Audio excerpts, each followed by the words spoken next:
আমাদের দৈনন্দিন জীবনে অনেক কাজে আমরা অনুপাত ব্যবহার করে থাকি। অনুপাত একভাবে বুঝতে পারো যে এটা একটা অংশ হিসেবে ধরে নিতে পারো।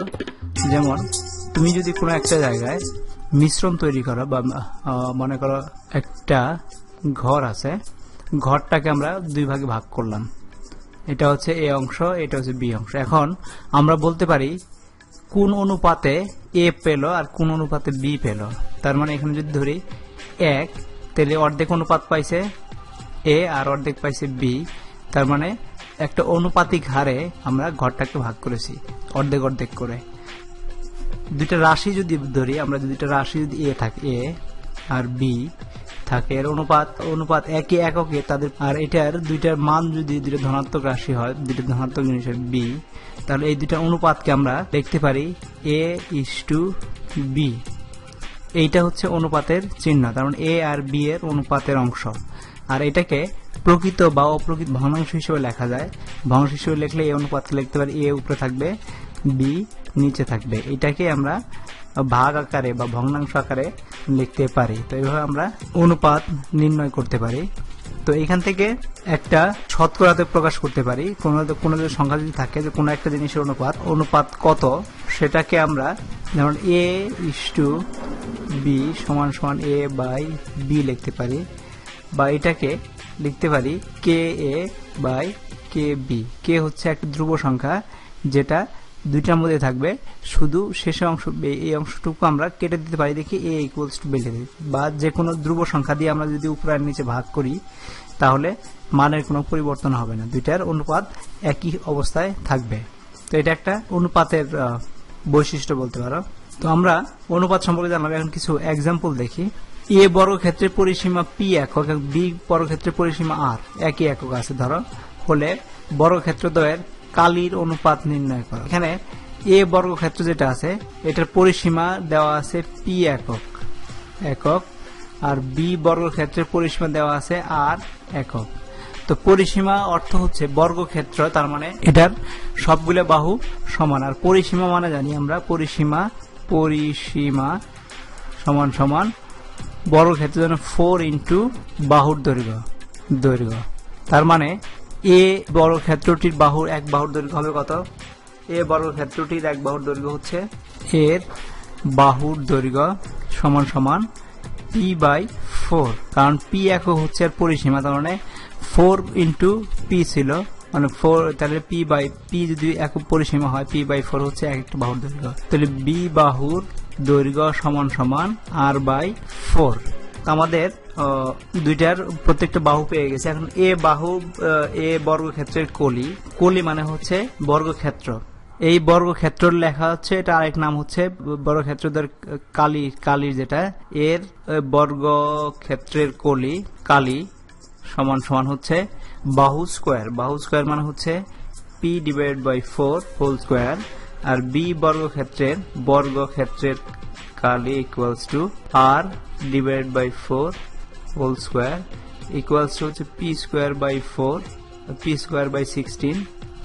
আর এটা হচ্ছে r²/16। এটা হচ্ছে বর্গ একক।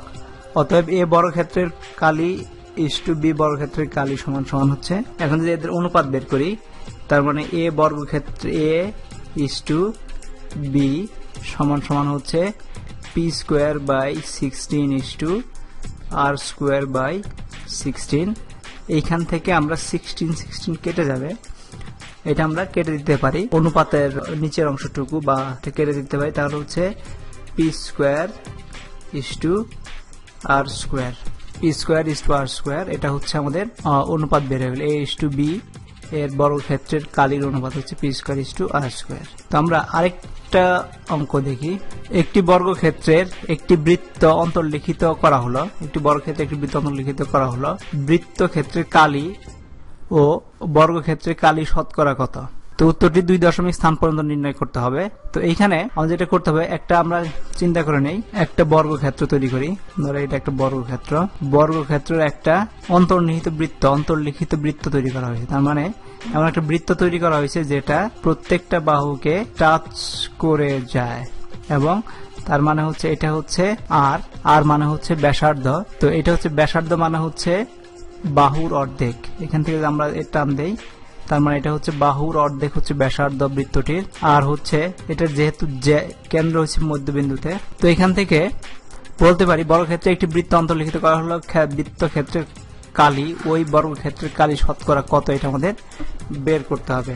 তো এখানে আমরা বলতে পারি ব্যাসার্ধ, বৃত্তের ব্যাসার্ধ সমান সমান আর, আর যেহেতু ব্যাসার্ধটা হচ্ছে আমাদের অর্ধেক, তার মানে হচ্ছে বৃত্তের ব্যাস, ব্যাসার্ধ যদি আর হয় ব্যাস অবশ্যই হবে 2r, তারপরে কারণ ব্যাস হচ্ছে ব্যাসার্ধ, অর্ধেক ব্যাস যদি আর হয় ব্যাস হবে 2r। তো একটা বাহুর বর্গক্ষেত্রের পরিমাণ হবে, কারণ হচ্ছে দেখো এইখানেও এটা টাচ করছে, এখানে টাচ করছে, তার মানে এই বাহুটা এটা প্যারালাল এবং এটা সমান, তার মানে হচ্ছে এই বর্গক্ষেত্রের বাহু সমান সমান 2r হবে, কারণ এই বাহু আর এই বাহু সমান। আমরা ব্যাসার্ধ ফুল ব্যাস যদি নেই, এটা যদি 2r হয়, এই বাহুটাও 2r হবে।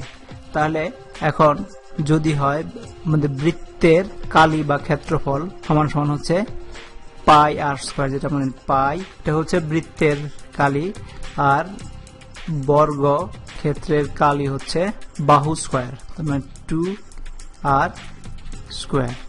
তো এটাকে আমরা যদি এখন অনুপাতে নিয়ে আসতে চাই, এটাকে যদি a ধরি, a সমান সমান, আর এটা যদি b ধরি, তার মানে a/b equals to pi r square divide by 2r whole square is equal to pi r square divide by 4r square.